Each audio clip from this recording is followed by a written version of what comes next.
Kita sore ini akan menyambung bahasan tadi pagi, bahasan umum tentang problematika rumah tangga ya. Dan kita telah ruqyah juga tadi, ternyata mungkin baru ada yang sadar, oh ya ternyata ada sesuatu nih di dalam dada.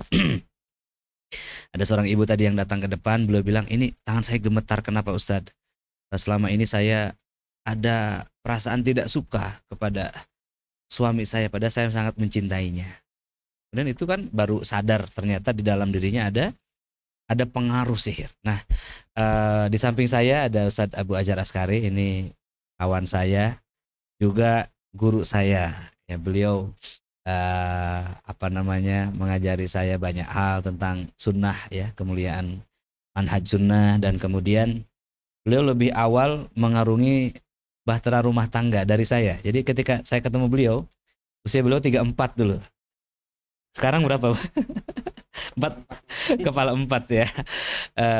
Alhamdulillah, dan saya masih single waktu itu. Jadi ketika ada Pak Sutri, saya serahkan kepada beliau sepenuhnya gitu ya, karena saya belum punya pengalaman, dan alhamdulillah beliau tanpa diprediksi beliau hadir juga hari ini.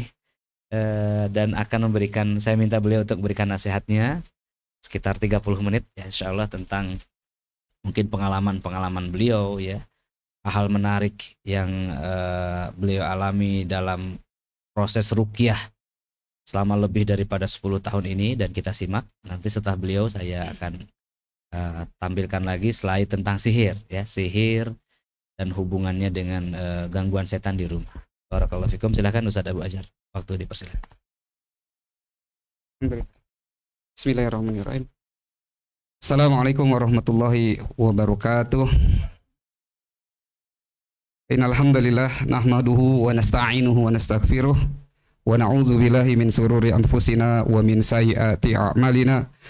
May yahdihillahu fala mudhillalah wa may yudlil fala hadiyalah. Asyhadu an la ilaha illallah wahdahu la syarikalah wa asyhadu anna Muhammadan abduhu wa rasuluhu la nabiyya ba'dah. Allahumma shalli wa sallim wa barik ala Muhammad wa ala alihi wa sahbihi wa man tabi'ahum bi ihsani ila yaumiddin. Alhamdulillahirabbil alamin. Bapak-bapak, ibu-ibu semuanya yang dirahmati Allah Subhanahu wa taala, puji syukur kita panjatkan kepada Allah. Hari ini Allah kasih kita banyak nikmatnya. Nikmat iman, nikmat sehat, nikmat din ya, yaitu Islam, waktu yang lapang ya, rezeki ya. Insyaallah semua nikmat yang tidak bisa kita hitung. Saya diminta ngisi setengah jam ya, mudah-mudahan cukup lah ya. Sebelumnya karena ini ada pasangan semua ya. Yang pasangan siapa aja? Semuanya. Ada yang enggak? Ada enggak? Suaminya enggak ikut atau memang enggak ikut ya? Ada yang mungkin istrinya enggak ikut? Suami sendirian? Oh, enggak ada. Ya. Baik, alhamdulillah. Yang dengan keluhan psikologis keluarga. Keluhannya psikologis keluarga. Siapa? Oh, kita sering bertengkar nih misalnya gitu ya. Istri saya suka marah-marah atau suami saya suka marah-marah nih gitu. Keluhannya psikologis keluarga misalnya. Itu ya. Yang keluhannya medis, misalnya istri saya tipes, istri saya jantung, cancer misalnya. Oh, Bapak ya, ada yang keluhannya medis, ya medis. Tapi tadi gimana? Setelah ruqyah diagnosa awal Ustaz Mai, ada respon negatif? Muntah, mual, nggak ada. Penyakitnya apa? Nggak tahu. Nggak tahu. Kalau medis biasanya kan ya mungkin cancer, tapi enggak ya, mudah-mudahan paling gitu. Iya. Tapi kalau yang tadi ternyata medis, ya, misalnya dengan alasan kesini medis, pas ikut diagnosa awal, responnya malah muntah-muntah gitu ya. Misalnya penyakitnya istri saya kena jantung koroner misalnya, atau ada gula, ya. Terus pas di ruqyah tadi muntah-muntah. Oh, itu sebabnya ternyata ada gangguan jin ya. Yang murni medis di box ini ternyata pas di ruqyah pertama kali nih ya. Oh, ternyata gangguan setan. Ya, baik ya. Jadi Bapak Ibu semuanya, karena ini adalah event spesial pasangan suami istri. Ya, sebenarnya nggak banyak pengalaman saya ya, cuma yang jelas untuk menanggulangi masalah psikologis keluarga ya, baik penyakit medis yang mengakibatkan non medis, ya, yang sudah berimplikasi pada penyakit non medis, maka itu semua adalah makar setan. Ya, rumah tangga kita diganggu sama setan. Bahkan setannya ada di antara, ada yang mengikuti, bahkan udah ada yang masuk ke dalam jasad salah satunya atau dua-duanya. Ya, saya kemarin terakhir meruqyah satu keluarga, istri, suami, anak, itu ada jinnya semua. Ya, ada karakter jinnya juga, ya. Si suami sama anak satu karakter jinnya karena reaksinya sama, ya, seperti itu. Nah, cuma karakter jin di istri berbeda. Ya, terkadang kita temukan seperti itu. Nah, mungkin yang tadi baru tahu, oh ternyata ada nih hasilnya gitu ya, atau sudah pernah ruqyah sebelumnya juga gitu ya. Nah, ini akan mengakibatkan banyak gejolak, apa ya, ujian dalam rumah tangga tentunya. Ya, biasanya rumah tangga terlibat pertengkaran, ya, nggak harmonis, ya, nggak nyaman gitu. Nah, untuk menyembuhkan rumah tangga yang lagi retak, misalnya rumah tangga yang lagi kena gelombang badai, ya, maka sedikit nasihat saya, ya, harus ada kesamaan dulu untuk memperbaikinya. Ya, harus ada kesamaan. Apa namanya kesamaan ini? Istilahnya harmoni. Ya, harmoni itu apa? Kalau kita lihat kosakata dalam KBBI, ya, harmoni itu searah, selaras, ya, satu tujuan, satu jalan, ya, satu harapan lah begitu ya. Nah, ini harus harmonis dulu. Ya, kalau nggak harmoni, sulit memperbaikinya. Ya, seperti misalnya istri kita kena penyakit Ashienti tadi ya. Ashienti itu was-was. Was-was ini penyakit dari dua sebab. Surat Anas mengatakan alaji wasbisufi sudurinas, yang meniupkan was-was ke dalam dada manusia. Minal jin nati wanas, dari golongan jin dan juga golongan manusia. Ya, ada yang ditiupkan oleh setan, oleh jin, ada hembusan dari manusia. Ya, was-was itu ada. Ada yang dari golongan manusia juga, ya, misalnya kolektor sering datang ke rumah, ya, itu kita was-was. Waduh, bulan ini tagihan kredit motor, kredit mobil, jatuh tempo gitu, was-was gitu. Itu ya dari manusia was-wasnya. Nah, kemudian tadi Ashienti juga itu sedikit menyinggung ya. Biasanya satu paket sama GERD sama penyakit MAH. Itu di satu paket. Yang ada Ashienti biasanya sakit MAH karena asam lambungnya naik, ya. Nanti ada level tertentu sampai yang paling parah itu penyakit Parkinson. Ya, jadi ada pertama Ashienti, yang kedua muncul skizofren, ya, bisikan tadi di dada, sekarang udah naik ke telinga, ke kuping, jadi skizofren. Nanti ada penyakit bipolar setelah itu, kayak ada dua orang di dalam tubuhnya, atau orang lain merasakan kamu kayaknya ada dua orang, ada dua kepribadian gitu, ya. Terus nanti setelah itu usia terus berlanjut nggak diatasi, muncul yang namanya Alzheimer, mulai pikun, ya, sampai mungkin kalau usia 50 lebih ke atas nggak diobatin, ya, nggak diantisipasi, bisa muncul penyakit Parkinson, apa, ngamuk-ngamuk, ngelihat makhluk-makhluk aneh, halusinasi, udah jadi gila terus, ya, jadi gila nih. Kalau nggak segera belajar menyembuhkan penyakit Ashientinya, ya, ya, hati-hati ya gitu. Jadi emang harus segera berusaha untuk menangani. Ikut kajian-kajian Ustadz Nuruddin di YouTube-nya segala macam supaya tidak meningkat pada level yang lebih serius lagi. Gitu ya, Ibu ya. Nah, kemudian apa yang harus kita lakukan agar rumah tangga kita ini harmoni? Ya. Lihat dulu, sebelum harmoni tadi, sebelum sejalan, kita harus punya tujuan yang sama dalam rumah tangga. Ya, kita harus punya harapan yang sama dalam rumah tangga, suami dan istri, ya, punya tujuan, punya harapan yang sama, tujuan yang sama, ya. Pokoknya enak deh kalau udah sama, ya. Apa sih tujuannya? Ya, tujuan kita menikah apa ya? Ada yang tahu tujuan kita menikah? Nah, jadi ini yang harus kita sampaikan. Mungkin harus dicatat juga karena saya belum sempat buat slide-nya nih. Bertahun-tahun saya ngisi ini sampai khutbah nikah juga belum pernah buat slide-nya gitu ya. Jadi tujuan pernikahan kita harus kembalikan kepada Al-Qur'anul Karim ya, karena Al-Qur'an ini adalah hudal linnas wa anjalal furqon, petunjuk bagi manusia dan juga pemisah ya. Petunjuk dibacakan jadi petunjuk bagi kita. Oh, ternyata ada setan mengganggu diri kita. Wa anjalal furqon ya. Kemudian jadi pemisah, mana setannya, mana jiwa manusianya, mana nafsnya ya. Nah, ini Allah pisahkan dengan Al-Qur'an. Nah, jadi sebagai muslim sudah wajib bagi kita menjadikan Al-Qur'an sebagai pedoman hidup kita. Ya, kalau ada masalah buka. Apa sih petunjuknya ya. Nah, satu dalam Al-Qur'anul Karim ya, Allah jelaskan tentang tujuan-tujuan kita menikah. Ya. Yang pertama, ya Allah mengatakan, ya ayyuhalladzina amanu udkhulu fisilmi kafah wa la tattabi'u khutuwati syaiton innahu lakum aduwwum mubin. Ya, wahai orang-orang beriman, masuklah kalian semua ke dalam Islam secara kafah, sempurna. Ya. Secara sempurna masuk Islam. Wala tatabi khutuwati syaiton innahu lakum aduwwum mubin. Jangan kalian ikuti langkah-langkah setan, sesungguhnya setan itu musuh yang nyata bagi kalian. Ya, setan itu musuh yang nyata. Nah, kita harus perlakukan setan ini sebagai musuh, ya. Maka saya jelaskan ini bukan ayat pernikahan. Ya, bukan ayat pernikahan. Ini adalah ayat yang general, umum, menyuruh semua orang-orang beriman masuk ke dalam Islam secara kafah, secara sempurna. Namun apa kata Rasulullah SAW?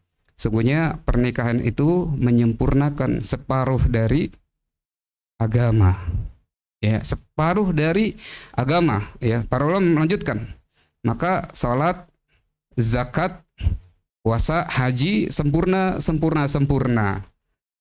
Ya, jadi kalau ada perjalanan panjang, ya ada sebuah perjalanan panjang, separuhnya porsinya diambil sama nikah. Setelah itu sisanya dibagi 4. Salat, puasa, zakat, haji, maka sempurna. Maka kita jadikan ini sebagai kesempurnaan dari agama kita, yaitu ibadah. Ibadah kita sempurna kalau sudah haji dan udah nikah. Udah ada yang haji di sini, Pak Haji? Sudah, alhamdulillah. Udah ada yang sempurna ya, mudah-mudahan ya agamanya. Nah, jadi yang harus kita perhatikan bahwa pernikahan ini menyempurnakan sebagian dari agama kita.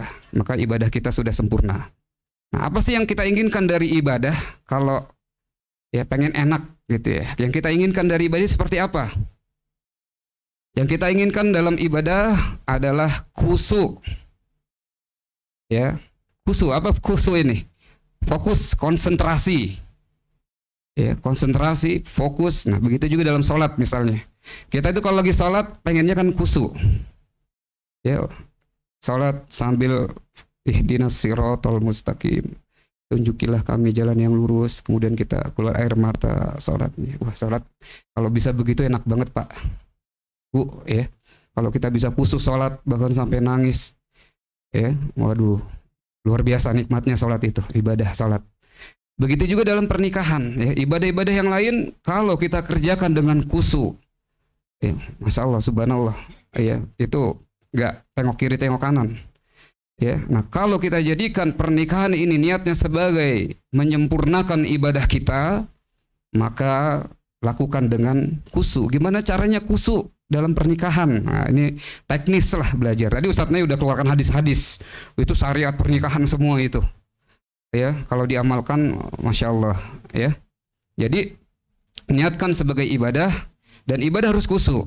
Kalau nggak khusyuk, ya, bapak ibu nikah, tapi nggak khusyuk, nggak konsentrasi, nggak fokus menjalaninya, ya berangkat kerja suami tengok kiri tengok kanan, wah ada yang lebih glowing ini, gitu ya. Begitu juga istri di rumah, ya bangun siang, nggak, ya lupa sholat duha, doain suaminya, gitu ya. Banyak hal terjadi gini. Jadi kalau khusyuk, ya pasti semua dalam kehidupan rumah tangga, ya ini nggak akan kemana-mana. Ya, saya banyak curhatan para umahat, ya. Gimana nih suami saya mau poligami gitu ya. Nggak usah pikirin bu ibu, tuntaskan aja amalan-amalan seorang istri. ya dituntaskan. Saya jelaskan semuanya gitu. Akhirnya suaminya kembali kepada istrinya.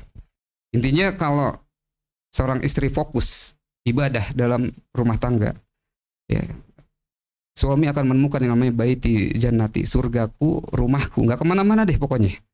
Ya, udah nggak takut yang lain lebih buruk gitu, misalnya begitu. Takut yang lain itu lebih sempurna yang ada di rumah gitu, seperti itu. Ya tuntaskan aja itu amalan seorang istri. Ya, jadi yang pertama fokuslah, niatkan bahwa pernikahan ini ibadah. Ya, untuk menyempurnakan agamanya. Kebanyakan para akhwat yang datang ke Syahpati sudah jadi single statusnya ya. Nah, saya tanya setelah panjang lebar sebelum ruqyah, menangis biasanya. Saya tanya kenapa? Menyesal ya. Akhirnya dia betul nyesal Ustaz. Nyesal kenapa? Saya kehilangan kesempatan beribadah. Karena ibadah wanita yang paling besar itu ada dalam pernikahan, dalam rumah tangga. Jadi begitu pisah dia malah nyesel. Dia nggak bisa mendapatkan pahala-pahala yang besar ya karena sudah pisah gitu, seperti itu. Ya. Baik, yang kedua ya, Allah Subhanahu wa taala di surat An-Nisa ayat 1. Ya Allah mengatakan ya ayyuhan nasu taqur rabbakumul ladzi khalaqakum min nafsi wahidah wa khalaqa minha zawjaha wa basa minhuma rijalan katsira wa nisaa wattaqullaha alladzi tasaaluna bihi wal arham innallaha kana 'alaikum raqiba. Ya, yang kedua ya, ini ayat penting yang harus kita ingat. Biasanya ada khutbah setelah khutbatul hajj, sholat Jumat misalnya atau sholat Idul Fitri, ayat ini menyertai, selalu disampaikan berulang-ulang. Kalau kita ingat ya. Ya ayuhan nasu taqu rabbakumul ladzi khalaqakum min nafsi wahidah. Ini surat An-Nisa ayat 1. Tapi kita semua suka lompat nih Bapak-bapak. Ayat 3. Wa in khiftum ala taqdilu. Apa tuh ya ayat ketiganya? Ya, kebanyakan Bapak-bapak ikhwah semua nih langsung lompat ke ayat ketiga. Ayat ke-1, keduanya lupa. Ya. 3, 2, 4 yang gitu bunyinya lah pokoknya. Ya. Nah, masna wasalah sama ruba. Ya, kebanyakan langsung lompat nih ngamalinnya begitu. Ya, jadi ayat ke-1, tujuan dalam pernikahan ini Allah katakan dan wahai manusia bertakwalah kalian semuanya kepada Tuhanmu yang telah menciptakan kalian dari jiwa yang satu ya. Dan darinya kalian berpasang-pasangan ya, kalian berpasang-pasangan dan lahirlah anak laki-laki dan juga anak perempuan. Wattaqullaha alladzi tasaaluna bihi wal arham. Dan agar mereka bertakwa dan hendaklah mereka menjaga silaturahim. Ya, di surat An-Nisa ayat 1. Ini juga ya Allah takdirkan bagi orang yang sudah ketemu pasangannya, ya. Allah jadikan kita pasang-pasangan agar ada keturunan anak laki-laki dan juga anak perempuan. Ya, jadi tujuan pernikahan itu yang kedua adalah melestarikan keturunan. Ingat, ini harus karena fitrahnya manusia melestarikan keturunan. Ya, salah satu dari fitrah manusia pengen punya anak cucu. Ya, kalau 1 tahun baru nikah, belum punya anak, gak apa-apa. Mungkin Allah pengen kita happy dulu lah, gitu ya. 2 tahun, dak dikduk. 3 tahun, tanya-tanya kenapa nih 3 tahun belum? Ya, 6 tahun ruqyah. Ada yang 13 tahun. Wah, gangguan jin ini. Ya, saya temukan ada yang 13 tahun sampai ya pokoknya udah lebih dari 10 tahun belum punya anak ya. Kalau di ruqyah itu positif, salah satunya ada gangguan jin atau kedua-duanya. Ya. Nah, ini ya Bapak Ibu harus sangat paham ini ya. Melestarikan keturunan. Tapi tidak hanya di situ saja. Allah Subhanahu wa taala ya menjelaskan tentang wattaqullaha alladzi tasaaluna bihi wal arham innallaha kana 'alaikum raqiba. Allah perintahkan agar anak-anak kita, generasi kita menjadi generasi yang bertakwa kepada Allah dan menjaga silaturahim. Terjalin hubungan silaturahim. Ya, kita selalu lupa tujuan pernikahan emang punya anak. Tapi sampai punya anak saja kita nggak berpikir gimana mendidiknya, di mana belajarnya, di mana sekolahnya, nggak mikirin. Yang penting punya anak, gitu ya. Kita udah punya anak, alhamdulillah. Nah, mikirin nih sekolahnya di mana, gimana mendidiknya, punya orientasi takwa nggak? Ya, nah ini sering dilupa. Udah yang gratis aja SD SMP-nya. Takwa nggak nanti anak kita gitu. Ya, ini penting karena ya bukan hanya sekedar punya anak, tapi melestarikan keturunan yang bertakwa. Ya, ini penting tujuan pernikahan. Yang kemudian yang ketiga, Allah Subhanahu wa taala berfirman. Ya, kalau Bapak Ibu dapat surat undangan nikah, ya kita dapat surat undangan tuh. Biasanya kan ada di dalamnya atau di depannya tuh di sampulnya. Ya, surat apa? Ayat apa?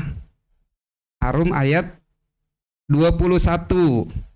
Ya, Arum ayat 21. Ah, ingat itu. Ya, dan kami jadikan kalian berpasang-pasangan. Ya, apa janji Allah? Agar kalian mendapatkan kasih sayang dan mendapatkan apa? Ketenteraman. Janji Allah di surat Arum ayat 21. Kalau kita ketemu pasangan kita, apa yang didapatkan? Ketenteraman. Dapat kasih sayang dan ketenteraman. Buka deh coba. Ya. Ini udah dapat belum janji Allah? Belum. Begitu dapat pasangan kok malah riweuh ini ya. Dapat kok setelah nikah ada yang mikir, aduh enakan masih sendiri ya, bisa kemana-mana. Begitu nikah, rumit deh pokoknya gitu.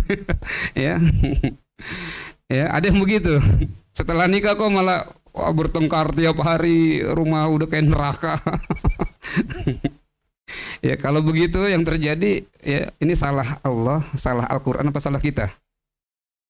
Ya salah surat Ar-Rum ayat 21 apa salah kita nih kalau begitu? Salah kita ya ngaku ya. Ya kalau kita yang tidak dapat janji Allah setelah menikah, ya Allah kata dan kami jadikan kalian berpasang-pasangan agar kalian condong mendapatkan kasih sayang, ya dan juga mendapatkan ketenteraman. Ya itu janji Allah. Masya Allah ya kalau dapat sempurna deh pokoknya ya. Ustadz alhamdulillah setelah nikah rezekinya makin banyak, tenang saya dulu gelisah dibully terus gitu. Ya, nah ini janji Allah. Jadi jangan ragu dengan janji Allah yang belum nikah. Kalau antum suka gelisah, galau, ya menikah. Antum dapat ketenteraman dalam hidup. Ya mudah-mudahan dapat. Ya kalau nggak dapat itu bukan salah Al-Quran tapi salah kita. Nah ini yang kita bahas. Kenapa ya perkara-perkara pernikahan ya tidak sesuai dengan sunatullah. Bukan ketenteraman yang kita dapat Bapak Ibu semuanya. Ya.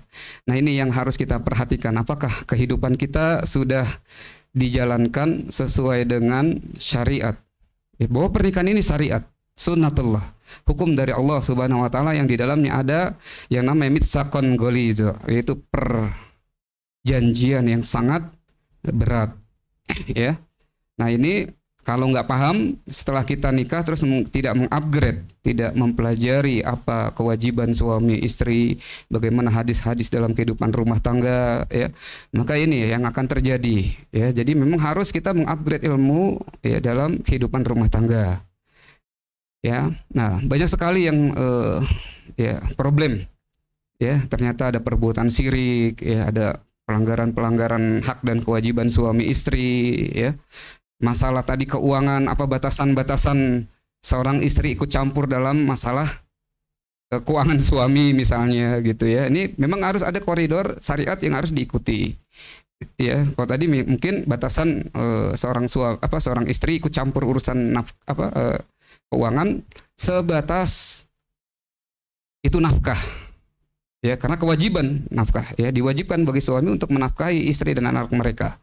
Selagi itu nafkah maka istri berhak ikut campur. Ya nafkah. Ya, di luar itu sunnah boleh tidak ya. Nanti kita panjang lebar lah ya gitu. Tapi simpelnya selagi itu masih nafkah ya wajib bagi istri untuk menuntut haknya gitu seperti itu. Ya. Baik, kemudian ya, 3 hal tadi yang harus diingat Bapak Ibu semuanya. Kalau itu tercapai, jadikan niat yang sama. Ya, udah sama belum niatnya kira-kira nih suami istri? Yang pertama niatnya apa? Ibadah. Yang kedua punya anak dan mendidiknya. Ya. Yang ketiga ya mendapatkan ketenteraman dalam hidup. Gampang kok. Tujuan nikah itu apa? Ibadah, punya keturunan, kemudian mendapatkan ketenteraman dalam hidup. Udah yang dapat tiga-tiganya, kalau udah dapat nggak perlu ke sini. Kalau udah dapat nggak perlu ke sini, betul. Nggak perlu ke Rehapati kalau udah dapat. Ya, ya ini yang harus diperbaiki. Bapak Ibu semuanya, ya. Nah, kalau ada seseorang yang mau menyempurnakan salah satunya, pasti ada yang tidak disukai oleh setan. Misalnya niatnya ibadah, setan nggak suka seorang menyempurnakan agamanya. Suka tidak setan menyempurnakan agamanya? Justru yang diganggu adalah orang-orang yang beriman. Ya, begitu juga gangguan-gangguan kesulitan punya anak. Ya Ustadz ya, banyak sekali ternyata yang kesulitan punya anak kena sihir misalnya, sihir penghalang. Ya, ada jin nasab, istrinya disukai sama jin kodamnya, dicintai sama jin yang dikasih sama kakeknya, bapaknya, ibunya ngasih jin ya penjaga sehingga disukai sama jin. Akhirnya dihalangi untuk punya anak sama jin ini. Ada yang sakit kista, mium, ya akhirnya jadi penyakit-penyakit medis. Ya, seperti itu, ternyata gangguan jin. Ya, banyak sekali. Nah, bahkan masalah psikologis rumah tangga, pertengkaran-pertengkaran yang sering terjadi, ini juga disebabkan dengan gangguan jin. Salah satunya tadi was-was. Apa penyakit was-was? Ya, dimulai dengan yang namanya zon. Ya, sungguhnya, hai orang beriman, jauhilah kebanyakan dari prasangka. Inna zona kana ism. Sungguhnya kebanyakan prasangka itu adalah apa? Dosa. Nah, zon ini penyakit prasangka yang kalau kita mengamalkannya jadi was-was. Apa zon? Misalnya istri, suami pulang kerja bukan disambut dengan kehangatan, apa teh manis hangat, madu hangat, ya. Pokoknya yang penuh kehangatan. Ya. Tapi mana HP-nya? Lihat sini, dibuka WhatsApp-nya, gitu. Ya. Terus misalnya kita berangkat kerja misalnya pagi-pagi berangkat kerja, istri masih tidur. Nah, ini juga kadang-kadang ya membuat gelisah hati. Ya, suami berangkat, pergi sendiri, sarapan sendiri, mandi sendiri, semuanya ngurus sendiri berangkat. Istri masih tidur. Ya, pasti suaminya akan cengak-celinguk di jalan. Ya, jangan-jangan ini lebih baik. Nah, jangan-jangan ini lebih baik gitu. Ya, saya mendapatkan yang begitu tuh ada. Ya. Nah, pas lagi kerja di miss call-in terus. Ya, istrinya bangun di miss call-in jam 9. Oh, nggak diangkat-angkat, lagi sibuk. Nah, gitu. Ya, lagi sibuk di pabrik jadi operator mesin, ada yang begitu. Jam 12 keangkat. Kamu kenapa nggak angkat telepon saya? Nggak jawab. Lagi kerja gitu ya. Gitu ada. Ya. Akhirnya apa? Ya, prasangka terus gitu. Nah, ini dia kasih makan setan dengan dosa-dosa kecil. Tapi setiap menit, setiap jam, setiap waktu, setiap hari, kalau terus berprasangka buruk, ya tadi setan betah di dalam diri. Salah satunya lah gitu ya. Tidak kebanyakan, tapi ini kebanyakan perempuan ibu-ibu semua ya. Nah, kemudian ya kalau misalnya dia tawakal ya, setelah suami dampingi, pahala terbaik ngasih sarapan suaminya, kemudian ketika berangkat dia sholat duha, mendoakan suaminya, ya Allah berikan keberkahan, kemudahan, rezeki yang halal bagi suamiku gitu. Nah, itu kan enak begitu. Tapi ini banyak hal-hal yang harus kita pahami. Ya. Dari situ udah muncul akhirnya mumet pikiran. Naiklah asam lambung. Ya, istri di rumah sakit mah, sakit apa, biasanya begitu. Sampai ke tipes. Ya, biasanya penyakit ini diperparah dengan infeksi lambung. Ya, Pak Dokter ya, ada Pak Dokter, infeksi usus. Ya, kalau udah mah karena banyak pikiran yang mumet, was-was, John, campur aduk di situ, asam lambungnya naik. Males makan deh. Udah nggak selera makan pokoknya kalau udah asam lambung naik. Mual ngelihat makanan. Tapi ngelihat apa nih? Bakso aja deh. Mie ayam deh. Makannya pedes. Masuk ke dalam meledak lambungnya. Infeksi ya, karena lagi kosong masuk yang pedes-pedes. Ya, infeksi lambung udah dikuasai setan. Biasanya begitu. Saya temukan yang penyakit lambung begitu di ruqyah, jinnya Masya Allah. Gitu. Ini dia awali dengan penyakit was-was begitu. Nah, kemudian Bapak Ibu, apa yang harus kita lakukan setelah memiliki 3 tujuan yang tadi? Nah, suami istri ini sering-sering bertanya, masih nggak sih kita punya satu tujuan dalam rumah tangga ini? Ayo. Nah kalau udah beda jalannya masing-masing, ini harus perbaiki dulu. Niatnya juga apa ya? Niatnya nggak tahu saya niat nikah. Ini niat pernikahan ini juga harus sama, biar harmoni, biar harmonis, ya sejalan rumah tangganya. Nah tapi ada yang sangat penting karena syaitan tidak menyukai dengan kehidupan rumah tangga, ya. Apalagi yang suami istri yang niatnya benar-benar mau beribadah, syaitan nggak suka. Maka ada hadis, ya, iblis menghamparkan singgasananya di atas air atau di lautan, ya, kemudian setiap hari absen, ya, setiap hari absen, dipanggil satu-satu, ya. Hadis ini sering banget ya di YouTube, ya, Ustadz Khalid Basalamah, Ustadz Firanda, para ustadz menjelaskannya.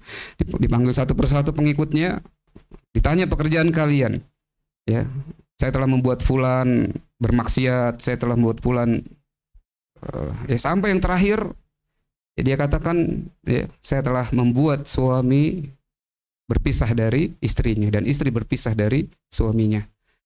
Ya, kemudian iblis ini, setan ini diberikan, ya, penghargaan, ya, diberikan mahkota, kamu yang terbaik gitu.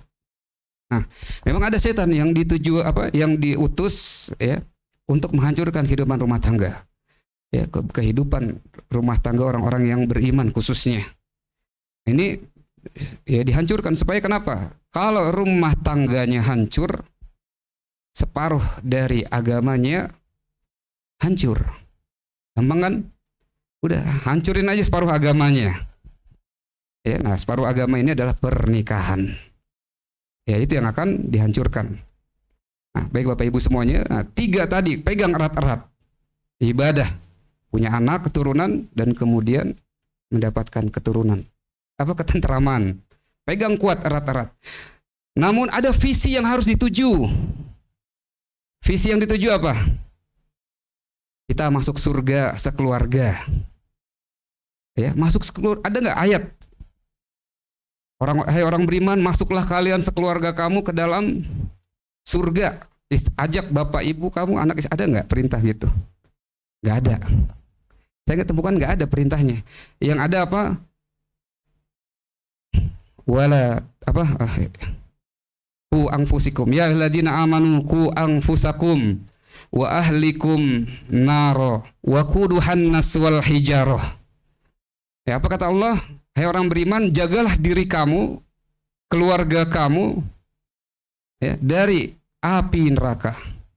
Wa quduhan nas wal hijarah, yang bahan bakarnya adalah manusia dan batu, ya. Allah tidak katakan bahan bakar neraka itu jin, manusia, dan batu. Kenapa? Jin diciptakan dari api. Nah, kalau dia masuk ke dalam neraka semua, syaitan-syaitan masuk ke neraka, jadi api. Kembali pada materinya. Namun api butuh bahan bakar supaya dia bisa abadi, menyala terus. Apa bahan bakarnya tadi? Manusia dan batu. Diri kita, istri kita, dan anak-anak kita. Yang diminta oleh syaitan, apapun itu, sihir, nasab, semua gangguan jin, tujuannya mengunci Anda, mengunci kita semua. Wah, udah dikunci, udah ditarget sama syaitan. Wah, dia bahan bakar saya. Makanya udah sulit ketemu. Kalau ngeruqyah ketemu iblis, ya, yang sampai puncaknya itu apa, keluar lidahnya. Ya, pernah Ustadz, ya, mungkin. Kalau kita ngeruqyah itu kenceng 1 jam, kita bacain kenceng sampai, biasanya perempuan. Ya, perempuan ini kalau pada puncaknya ruqyah gangguan jin itu biasanya keluar lidahnya. Gitu. Target saya begitu kalau ngeruqyah seorang itu, apalagi perempuan, ya, sampai keluar yang menjulurkan lidahnya seperti ular. Kalau udah begitu saya suka kesimpulan, wah, ketemu iblis. Ketemu pengikutnya gitu, keturunan-keturunan iblis. Karena emang menghancurkan wanita. Gitu ya. Nah, tadi di ayat itu waquduhan nas wal hijarah, yang bakarnya adalah manusia dan batu. Ya, manusia dan batu. Ya. Jadi mereka hanya butuh diri kita, jiwa kita, nafs kita untuk jadi bahan bakar di neraka jahanam. Sebenarnya sederhana. Nah, ini dibentengi dengan pemahaman kita Bapak Ibu semuanya di surat Ar-Ra'd, surat Al-A'rad ayat 23 24. Saya mau nanya, di sini sungai yang bagus di Bandung apa? Udah pernah ke Curug Malela belum? Bagus nggak? Atau ke Ciwidey lah. Kita lihat sungai-sungai di sana bagus-bagus ya. Bapak Ibu tahu surga yang mengalir sungai-sungai di bawahnya, nama surganya apa? Ayo, suami istri harus punya kesamaan. Yuk kita masuk surga yang sama. Satu keluarga kalau masuk surga dapat pintu ini, dapat surga yang ini. Ada yang namanya Al-Firdaus. Ya, ada yang namanya Jannatun Naim. Ada yang namanya surga apa? Jannatu Adanin. Nah, Aden. Ini surga, baca surat Ar-Ra'd ya ayat 23. Dan pintu surga Adnan yang mengalir sungai-sungai di bawahnya. Kami perintahkan bersatu keluarga, bapak-bapak mereka, suami-suami mereka, istri-istri mereka, anak-anak mereka masuk ke dalamnya. Kemudian Allah mengatakan malaikat mengirimkan salam kepadanya, mengatakan salam. Apa salamnya? Salamun alaikum bima sabartum wa nikma uqbadar. Kata malaikat begitu. Masuklah kamu semua ke dalamnya karena kesabaran kalian. Ya, ini surga buat satu keluarga. Ya, jadi kalau maaf suami istri nggak tahu surga apa yang kita masuki keluarga kita nanti ya. Nah, ini harus punya kesamaan. Ya, kalau ribut, aduh, jangan nanti nggak dapat adnin. Kita nggak dapat jannatu adnin. Ya, berantem. Ya. Nanti nggak dapat itu pintu surga jannatu adnin. Kalah deh pokoknya sungai yang terbagus di Bandung ini. Ya, karena di surga itu ada berapa buah? 3 sungai. Pertama sungai jahe. Kedua sungai susu. Yang ketiga sungai apa? Sungai mutiara. Ya, mutiara bukan air. Kita bisa berenang di situ. Dan sungai-sungai ini ada di surga adnin semuanya yang bisa dimasuki oleh satu keluarga. Ya, saya kalau ke Bandung itu biasanya begitu nyari-nyari spot-spot nih. Nah, Bapak Ibu semuanya, ya. Nah, mungkin ini yang terakhir ya, kebanyakan yang diganggu adalah para istri-istri kita. Ya, para wanita. Ya, kenapa mereka banyak yang diganggu oleh setan? Ya, karena emang ini adalah sebuah sunatullah. Rasulullah SAW ketika Isra Mi'raj, ya, beliau katakan ketika aku diperlihatkan, ditampakkan surga, maka aku lihat ke dalamnya kebanyakan wal masakin, ya, adalah orang-orang yang miskin, ya. Dan ketika aku ditampakkan neraka, maka kebanyakan penduduknya adalah wanita, kata Nabi. Ya, sahabat bertanya, kenapa wanita? Apakah mereka kufur kepada Allah? Kata Nabi, tidak. La ya wa yakfurnal insan wa yakfurnal asir. Tidak, mereka tidak kufur kepada Allah. Tapi karena kesalahan suaminya, ya, seolah menutup semua kebaikan suami. Ya, cuma satu kesalahannya, ya, suami seolah-olah kebaikan suami itu tertutup. Artinya apa? Kebanyakan wanita masuk neraka karena kufur terhadap suaminya. Ya, kufur terhadap suaminya. Ini diperkuat dengan hadis Rasulullah SAW. Ya, Rasulullah SAW mengatakan almar'atu ija salatu khamsah. Apabila seorang wanita itu salat 5 waktu, wa ija sauma sahraha, kemudian ia berpuasa di bulan Ramadan, wa ija ahsanat farjaha, kemudian ia menjaga kehormatannya. Yang keempat, wa ata'at jaujaha, dan ia taat kepada suaminya. Wala tadkhulul jannah, dikatakan masuklah surga, ke dalam surga. Ayya abubil jannatu sa'ah, dari pintu mana saja yang ia sukai. Jadi kalau pintu pertama salat, laki-laki dapat nggak pintu ini? Sama, bisa juga masuk dari pintu salat. Yang kedua pintu saum, pintu puasa, laki-laki bisa. Pintu yang ketiga pintu menjaga kehormatan, menjaga kemaluan, sama, laki-laki juga dapat hak yang sama masuk dari pintu itu. Kemudian yang keempat tidak ada pintu taat kepada suami, ya Ustaz ya. Yang ada pintu yang keempat laki-laki nggak dapat. Tapi yang dapat adalah wanita. Kalau dia taat kepada suaminya, maka dia berhak dari pintu mana saja yang ia pilih. Bonus. Tapi karena bonusnya nggak diambil, yang keempat, ya, dia nggak mau taat. Susah Ustaz taat. Saya mending sholat tahajud deh daripada taat. Ada yang bilang begitu. Sholat tahajud kan cuma taat sama suami susah, berat gitu. Ada yang bilang gitu. Ya. Tapi karena yang keempat nggak bisa diambil bonusnya, kata Nabi apa? Kebanyakan penghuninya adalah wanita. Nah, ini yang harus kita ingatkan. Hampir kebanyakan istri kita yang diganggu jin, ya, kita murojaah Quran, masuk ayat kursi, marah. Udah, kenapa berhenti? Wah, ada jinnya ini. Ya, biasanya karakter lebih tinggi dari suami, galak. Karakternya pokoknya karakter ya, karakter setan lah ya. Apa sih, negatif semua, sombong, durhaka, melawan, membangkang. Wah, ini sifat ya, rukyah dia pokoknya kalau kayak gitu ada istri kali aja ada jin di dalamnya. Nah, ini akan kita temukan kebanyakan. Nah, konsep rehab hati insya Allah ya luar biasa, insya Allah ya, insya Allah luar biasa. Ini bisa membongkar seluk beluk persembunyian setan yang kita ketemukan. Ternyata istri kena sihir, kena jin nasab, kena yang lainnya. Nah, itu berimplikasi pada penyakit medis biasanya. Ada kemarin cancer yang sudah keluar cairan ya, nanah dari payudaranya, dari belakangnya. Ternyata gangguan jin juga pasti rukyah. Ya, dan itu sebelum dia kenal rehab hati nggak pernah baca Al-Quran ya, nggak pernah ya, pokoknya semua sifat negatif, pemarah sama suami gitu, sampai akhirnya dadanya jadi penyakit ya, penyakit kanker payudara ya, terbongkar di sana gangguan setan. Akhirnya diikut terapi Az-Zahrawin, pasien saya ya, dia tiap hari khatam surat Al-Baqarah, surat Ali Imran ya, rajin baca. Seiring dengan rajin baca Al-Quran, karakternya berubah. Ini yang paling sulit kadang-kadang. Bisa nggak sih kita ngerubah karakter seseorang? Sifat dasarnya itu dirubah.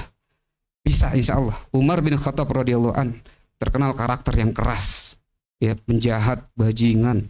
Terus kemudian ya dulunya waktu jahiliyah membunuh anak-anak perempuan, dikubur hidup-hidup, pemabuk. Ya, tapi apa biografinya? Ya, dikisahkan di pipinya ada garis. Ya, ada garis di pipinya di sini. Dan itu adalah garis air mata. Ya, seperti sungai ya, di situ biografinya. Nah, ya, sahabat Rasul ini menjadi sahabat yang paling lembut hatinya. Berubah karakternya. Ya, nah kita, ya, istri kita, suami kita bisa insya Allah. Ya, bisa insya Allah dengan bimbingan teman-teman semuanya di rumah rehab nanti ya. Ustaz, ternyata istri saya gangguan jin ini, suami saya juga, dua-duanya juga gitu. Maka ya ikuti konsep-konsep kami insya Allah ya, mudah-mudahan jadi solusi dan jalan keluar. Mungkin itu ya, nggak banyak Ustaz ya, karena saya baca bahas garis besarnya aja ya, untuk memperdalam terapi-terapinya insya Allah nanti pada next kesempatan yang berikut ya. Barakallahu fikum. Assalamualaikum warahmatullahi wabarakatuh. Waalaikumsalam.